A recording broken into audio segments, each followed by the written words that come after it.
nhớ xong nó nói về bé cho nhiều thì tôi mua xì nữa đến để tận nó về bé mà đi tao tôi mua xì thì đã nói thì những khó chơi giống câu chuyện này tôi sẽ chú trong thế chị bé theo đi mua xì nữa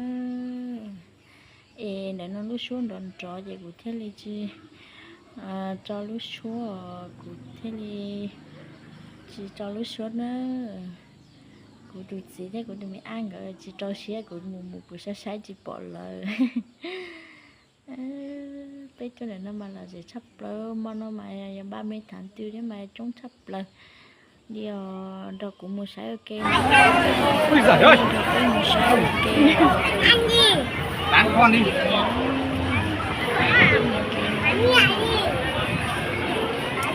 Nay chị của chị ơi, em bảo là bây giờ em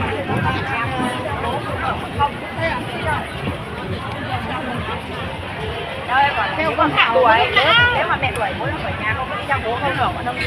Cái con Thảo theo con Thảo uống nước lá. Con bảo uống nước lá là không thể uống lá được.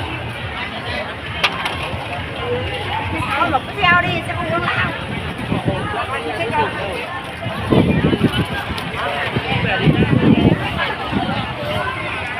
Quán ăn sushi đây.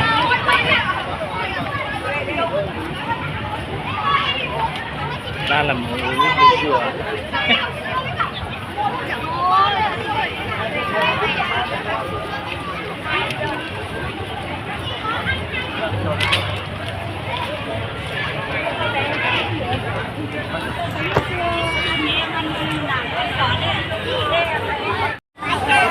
ui giời ơi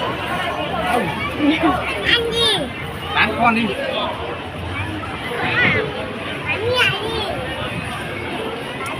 Nay chị của chị ơi, em bảo là bây giờ em không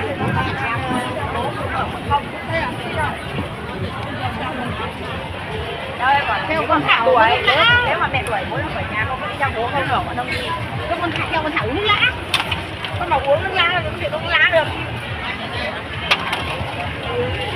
Con bảo cứ theo đi sẽ không uống lá.